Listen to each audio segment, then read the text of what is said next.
আসসালামু আলাইকুম। সংবাদে আপনাদের সবাইকে স্বাগত জানাচ্ছি। আমি ফিরোজ তোহা। শুরুতেই আরবে কেবলস সংবাদ শিরোনাম। বাংলাদেশের সর্বশেষ গুরুত্বপূর্ণ আপডেট সংবাদে আপনাকে স্বাগত। শুরুতেই সংবাদ শিরোনাম, পরে বিস্তারিত। প্রথমেই জানাবো আমাদের হাতে থাকা সর্বশেষ গুরুত্বপূর্ণ সবথেকে তাজা আপডেট সংবাদ। মালয়েশিয়ায় হাসপাতালে মির্জা আব্বাসকে দেখতে গেলেন মাসুদ সাঈদী। মালয়েশিয়া চিকিৎসাধীন বিএনপির স্থায়ী কমিটির সদস্য, প্রধানমন্ত্রীর রাজনৈতিক উপদেষ্টা, ঢাকা ৮ আসনের সংসদ সদস্য মির্জা আব্বাসকে দেখতে গেছেন সংসদ সদস্য মাসুদ সাঈদী। আজ সাক্ষাৎ শেষে তিনি জানান যে মির্জা আব্বাস আগের চেয়ে অনেকটা সুস্থ আছে। দেলার হোসেন সাঈদীর ছেলে মাসুদ সাঈদী, তিনি Malaysian ministry of tourism, arts and culture এবং ইসলামিক ট্যুরিজম সেন্টারের আমন্ত্রণে ৫ দিনের এক সফরে মালয়েশিয়ায় পৌঁছেছিলেন। এরপরই তিনি বিএনপির এই নেতাকে দেখতে হাসপাতালে যান। এরপর জানাবো বিরোধী দলীয় নেতার সঙ্গে ইউ রাষ্ট্রদূতের সাক্ষাৎ। জাতীয় সংসদের বিরোধী দলীয় নেতা ও জামাত ইসলামের আমির ডা শফিকুর রহমানের সঙ্গে ইউরোপীয় ইউনিয়ন এর রাষ্ট্রদূত মাইকেল মিলার সৌজন্য সাক্ষাৎ করেছেন। বৈঠকটি অত্যন্ত আন্তরিকতা ও হৃদ্যতাপূর্ণ পরিবেশে অনুষ্ঠিত হয় বলে জানিয়েছে জামাত ইসলাম। এদিকে মাদক ব্যবসা নিয়ে বিরোধী যুবককে কুপিয়ে হত্যা, গ্রেপ্তার ২। বরিশাল নগরীতে মাদক ব্যবসা এবং পূর্ব শত্রুতার জেরে জসিম শিকদার বাবু নামে এক যুবককে কুপিয়ে হত্যা করেছে দুর্বৃত্তরা। রাত ৩:৩০টার দিকে নগরীর পলাশপুর ৭ নম্বর এলাকায় এই ঘটনা ঘটে। এই ঘটনায় জড়িত সন্দেহে ইতিমধ্যে ২ জনকে গ্রেপ্তার করেছে পুলিশের সদস্যরা। এবারে জানাবো এনসিপির কাঠামোয় বড় পরিবর্তনের উদ্যোগ, থাকছে না কিছু শীর্ষপদ। ন্যাশনাল সিটিজেন পার্টি বা এনসিপির সাংগঠনিক কাঠামোতে ব্যাপক পরিবর্তনের উদ্যোগ নেওয়া হয়েছে। দলটির ইসি কমিটির সাম্প্রতিক সভায় কয়েকটি গুরুত্বপূর্ণ পদ বিলুপ্ত করে নতুন কাঠামোয় দল পরিচালনার নীতিগত সিদ্ধান্ত গ্রহণ করেছে রাজনৈতিক দলটি। তরুণ রাজনৈতিক দল হিসেবে তারা আসলে নিজেদেরকে জনসাধারণের কাছে তুলে ধরছে। এবং সর্বশেষ জানাবো পাকিস্তানে আত্মঘাতী বোমা হামলায় নিহত ৮ সেনা সদস্য। পাকিস্তানের উত্তর পশ্চিমাঞ্চল খাইবার পাখতুনখোয়া প্রদেশে আত্মঘাতী বোমা হামলায় অন্তত ৮ সেনা সদস্য নিহত হয়েছে। দেশটির নিষিদ্ধ জঙ্গি গোষ্ঠী তেহরিকি তালিবান এই হামলার দায় স্বীকার করেছে। জানা গেছে আফগানিস্তানকে ব্যবহার করে ভারত এই জঙ্গি গোষ্ঠী দিয়ে ভারতে সহযোগিতায় পাকিস্তানে প্রতিনিয়ত এই ধরনের আক্রমণ চালিয়ে থাকে এই সন্ত্রাসী সংগঠনগুলো। প্রিয় দর্শক, এতক্ষণ শুনছিলেন সংবাদ শিরোনাম, এবারে বিস্তারিত। তবে তার আগে বন্ধুরা অনুরোধ থাকবে এই সংবাদটিতে একটি লাইক দিন। এই চ্যানেলে আপনি নতুন হয়ে থাকলে আমাদের সংবাদটি দেখতে দেখতে চ্যানেলটি সাবস্ক্রাইব করে রাখুন। কমেন্ট করে বন্ধুরা আপনার মূল্যবান মতামত জানিয়ে দিন আপনি বিশ্বের কোন দেশ থেকে বা বাংলাদেশের কোন স্থান থেকে আমাদের সংবাদটি দেখছেন এবং শুনছেন। আর বন্ধুরা, সংবাদটি আপনার সোশ্যাল মিডিয়া ফেসবুকে শেয়ার করে বন্ধুদেরও দেখার সুযোগ করে দিন। গাজা যুদ্ধে আপনি যদি নিরীহ ফিলিস্তিনিদের ভালোবেসে থাকেন, কমেন্টে ইয়েস লিখে পুরো বিশ্বকে আমাদের এই সংবাদটি দেখার সুযোগ করে দিন। এবারে বিস্তারিত। মালয়েশিয়ায় হাসপাতালে মির্জা আব্বাসকে দেখতে গেলেন দেলার হোসেন সাঈদীর ছেলে মাসুদ সাঈদী। মালয়েশিয়ার চিকিৎসাধীন বিএনপির স্থায়ী কমিটির সদস্য ও প্রধানমন্ত্রীর রাজনৈতিক উপদেষ্টা, ঢাকা ৮ আসনের সংসদ সদস্য মির্জা আব্বাসকে দেখতে হাসপাতালে গেছেন সংসদ সদস্য মাসুদ সাঈদী। আজ সাক্ষাৎ শেষে তিনি জানান মির্জা আব্বাস আগের চেয়ে অনেকটাই সুস্থ আছেন। মালয়েশিয়ার ministry of tourism, arts and cultural ও ইসলামিক ট্যুরিজম সেন্টারের আমন্ত্রণে ৫ দিনের এক সফরে রাতে মালয়েশিয়ায় পৌঁছান মাসুদ সাঈদী। সফরের অংশ হিসেবে তিনি হাসপাতালে গিয়ে মির্জা আব্বাসের খোঁজখবর নিয়েছেন। এর আগে গত ১৩ এপ্রিল সিঙ্গাপুর থেকে উন্নত চিকিৎসার জন্য মালয়েশিয়ার একটি হাসপাতালে ভর্তি করা হয় বিএনপির এই নেতাকে। উল্লেখ্য, এই আসন থেকেই বাংলাদেশের সবার প্রিয় ওসমান হাদিকেই হত্যা করেছিল সন্ত্রাসীরা। এই আসন থেকে ওসমান হাদি নির্বাচনে দাঁড়িয়েছিলেন, তবে শেষ পর্যন্ত ওসমান হাদি আসলে আমাদের মাঝে নেই, তাকে হত্যা করা হয়েছে। হয়েছে। এরপরই এই আসনে নাসিরউদ্দিন পাটোয়ারি আসন থেকে দাঁড়িয়েছিল, কিন্তু দুঃখজনক হলেও সত্য যে নাসিরউদ্দিন পাটোয়ারি তিনিও জিততে পারেননি। তার অবস্থা খুবই খারাপ আকার ধারণ করে এবং এটি অত্যন্ত দুঃখজনক একটি ব্যাপার হয়ে দাঁড়িয়েছে যে নাসিরউদ্দিন পাটোয়ারিও জিততে পারেননি। শেষ পর্যন্ত পরিস্থিতি আসলে বিএনপির পক্ষেই চলে গেল। বিএনপির নেতৃত্ববৃন্দরা তারাই আসলে জয়লাভ করেছে এবং তারা নিজেদের মতো করে পরিস্থিতি এখন নিয়ন্ত্রণে করছে। কিন্তু দুর্ভাগ্যজনক হলেও সত্য যে বিএনপির নেতা মির্জা আব্বাস তিনি বর্তমান অসুস্থ অবস্থায় ঢাকা ৮ আসন থেকে তিনি জয়লাভ করলেও আল্লাহ পাকের ইচ্ছায় বর্তমানে তিনি চিকিৎসা নিতেই ব্যস্ত। দীর্ঘদিন ধরে তিনি দেশে আসার মতো কোনো কন্ডিশনেও নেই। এমনকি তিনি আদতে সুস্থ হবেন কিনা কিংবা তিনি ভালো হবেন কিনা সে বিষয়টিও সম্পর্কে আমরা বলতে পারছি না, কারণ সুস্থ দানের মালিক হচ্ছে আমাদের মহান সৃষ্টিকর্তা আল্লাহ তাআলা। কিন্তু শেষ পর্যন্ত বিষয়টি কোন দিকে যায় সেটি এখন পর্যন্ত বোঝা যাচ্ছে না।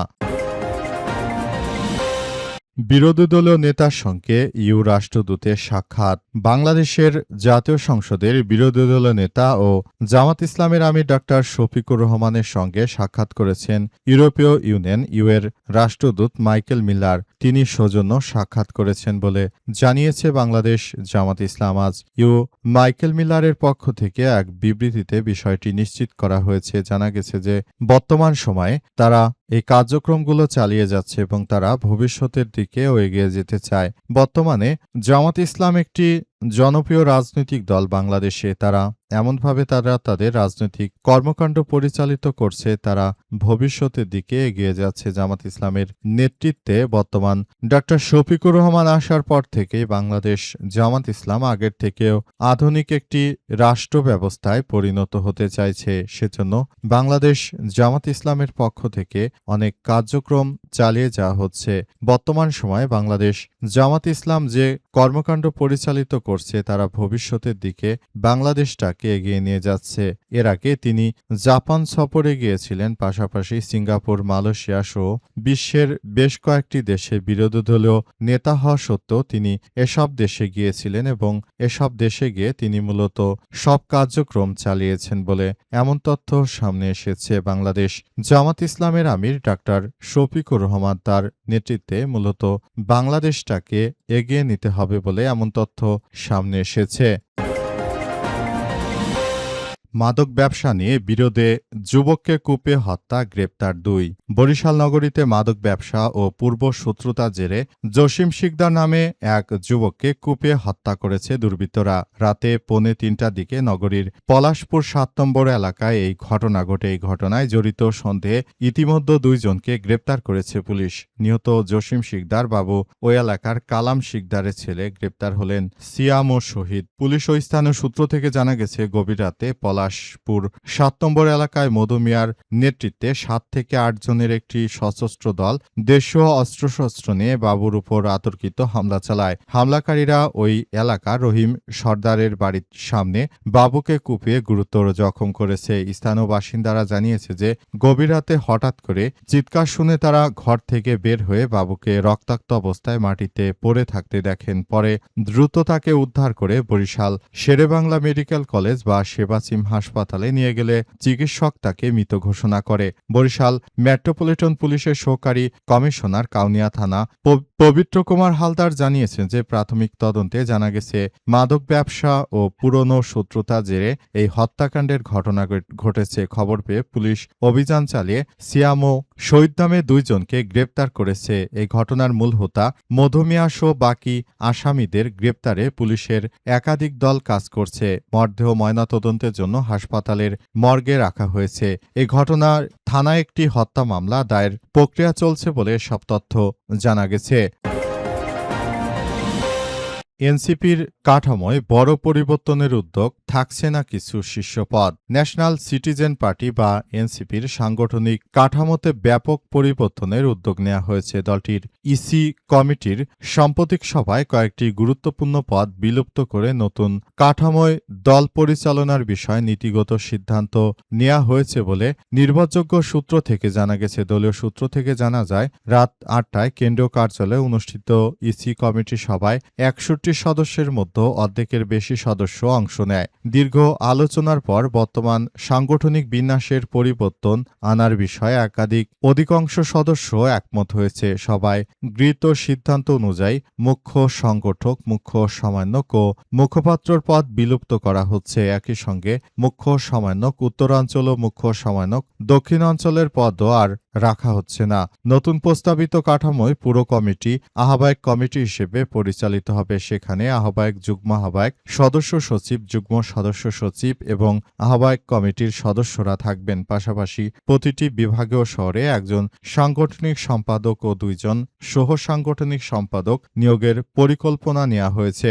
সভা সংশ্লিষ্ট সূত্র আরও জানায় যে আগামীকাল অনুষ্ঠিত সাধারণ সভায় এসব প্রস্তাব উপস্থাপন করা হবে। সাধারণ সভায় অনুমোদন মিললে আগামী কয়েকদিনের মধ্যেই নতুন এই কাঠামোয় কমিটি ঘোষণা করা হতে পারে। পরবর্তী জাতীয় সম্মেলন পর্যন্ত এই কমিটি দায়িত্ব পালন করবে বলে জানা গেছে। তবে সভায় অধিকাংশ সদস্য নতুন কাঠামোর পক্ষে মত দিলেও কয়েকজন সদস্য বিদ্যমান সাংগঠনিক কাঠামো বহাল রাখার পক্ষে অবস্থান নিয়েছে বলে এসব তথ্য সামনে এসেছে এবং আমরা মনে করি এনসিপি বর্তমান বাংলাদেশের সবথেকে জনপ্রিয় রাজনৈতিক দল। তাদের সঙ্গে রয়েছে বাংলাদেশের অধিকাংশ তরুণ তরুণী। তারা মূলত এনসিপিকে একটি তরুণদের দল হিসেবে ভালোবাসে এবং তাদের মধ্যে কোনো দুর্নীতি নেই এবং নিজের দেশের প্রতি যে ভালোবাসা ও টান রয়েছে সেটি শুধুমাত্র এনসিপির মধ্যেই রয়েছে। বিগত রাজনৈতিক দলগুলো তারা যতবার ক্ষমতায় এসেছে প্রত্যেকবারই তারা নিজের দেশ থেকে কোটি কোটি টাকা পাচার করেছে। এমনকি 2001 থেকে 2006 সাল পর্যন্ত বিএনপি যখন ক্ষমতায় ছিল তারা